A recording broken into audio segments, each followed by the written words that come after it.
once has he ever appeared in flesh, and that was when my husband died. Phyllis Krystal talks about her many years with Sai Baba. It was as if he was really there, right by my bed, leaning over and whispering in my ear, "But have you forgotten that Swami married you to your inner husband?" He always tells us not to advertise him, not to proselytize, but he's perfectly capable of advertising himself. So he really requires us to stay as silent as possible, and he says his life is his message, but so must our lives be. Many people do not know really who their partner is. So they're effectively living with strangers. Pretty much. And that's why so many of them are so unhappy.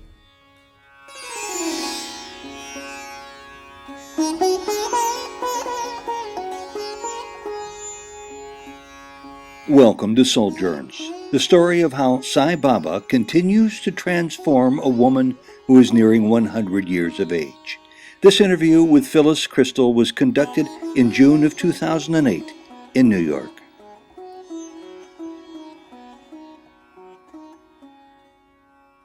Sai Baba, lead me to ask good questions. Okay, yes.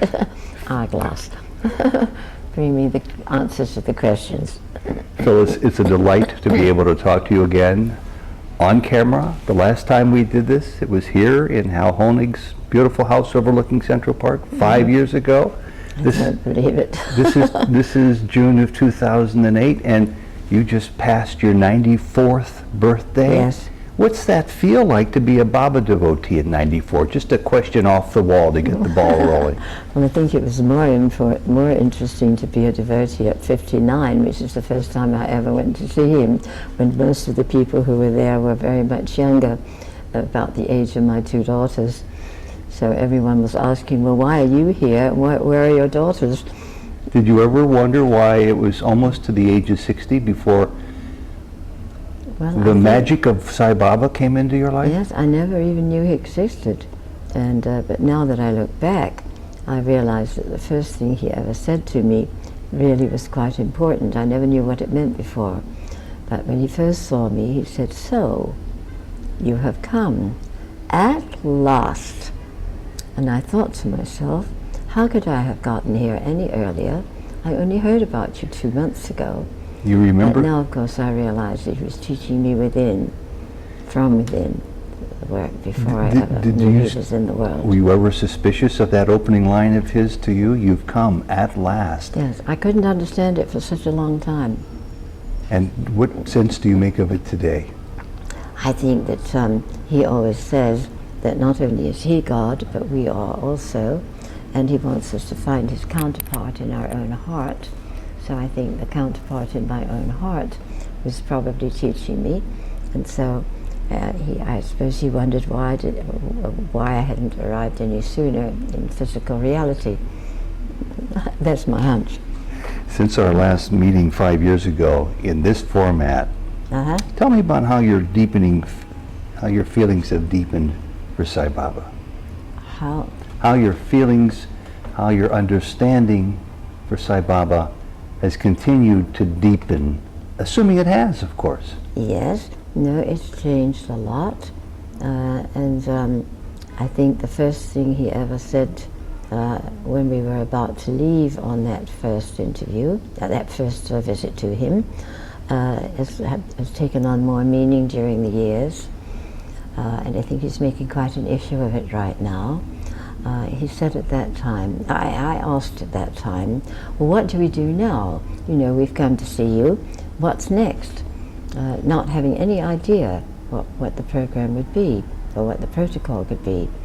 And he said, first you must remember that you don't need to come back to see this little body, pointing to himself.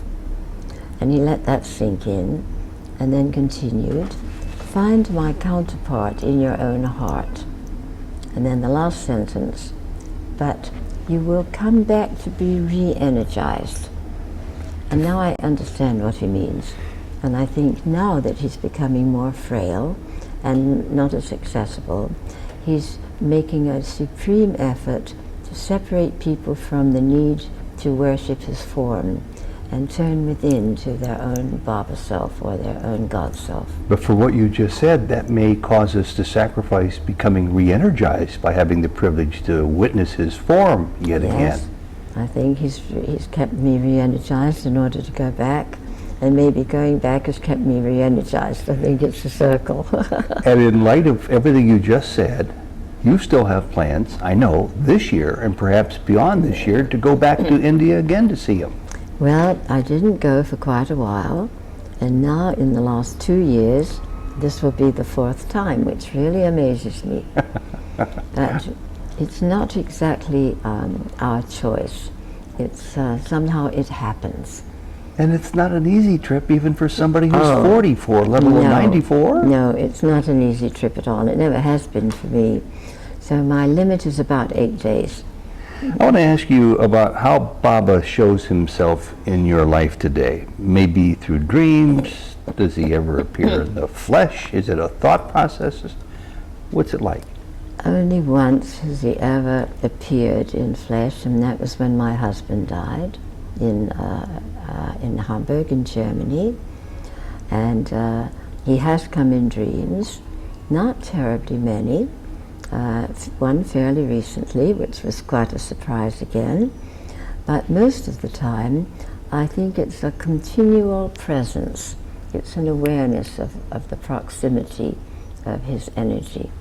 Surely you were dealing with enormous grief when your husband died in Germany, and then compounding that was the, no doubt, shock of the realization of Baba appearing in the form? Yes. What was that like? Well, after my husband died, I still felt committed to finish the seminars that I'd started, and so I was lying in bed that night, about 2 days after he died, and talking to Baba and saying, "You're just going to have to help if you want me to finish the seminars. I can't. You'll just have to take some of this shock away from me."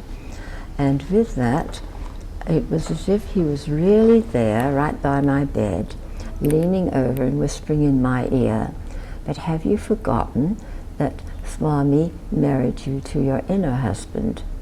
And he had. He'd made a ring for me several years previously and married me to my inner husband.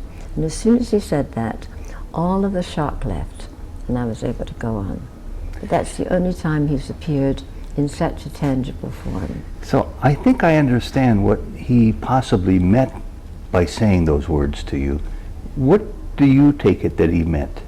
To pay more attention to the spirit within, or to continue with your work plus be centered on his form? Well, I think he expects all of us to really put the two parts of us together, because we got a brain and we got a heart. In other words, we have two aspects, yin and yang. And the marriage, the inner marriage of those two, means that you are living life in a more effective, a more balanced way. Mm-hmm. And so I think he had made this ring for me quite several years before my husband died, in my husband's presence. Originally he'd given us a marriage when I turned 60. My husband was already past 60 when we first heard about him. And that's when he usually gives a Vedic marriage. For men and for women? Yes, usually when the man turns 60. Mm-hmm. But with me, with us, it was when I turned 60. And what does a Vedic marriage mean to you? It's a very interesting ceremony where he remarries the couple, and he expects them then to live their life in more depth, with more awareness of who they are. They've lived their life, they've brought up their children, they've taken their jobs, most of them have retired at the 60, and so the rest of their life, he expects them as a couple to go forward together into a more spiritual way of life. My guess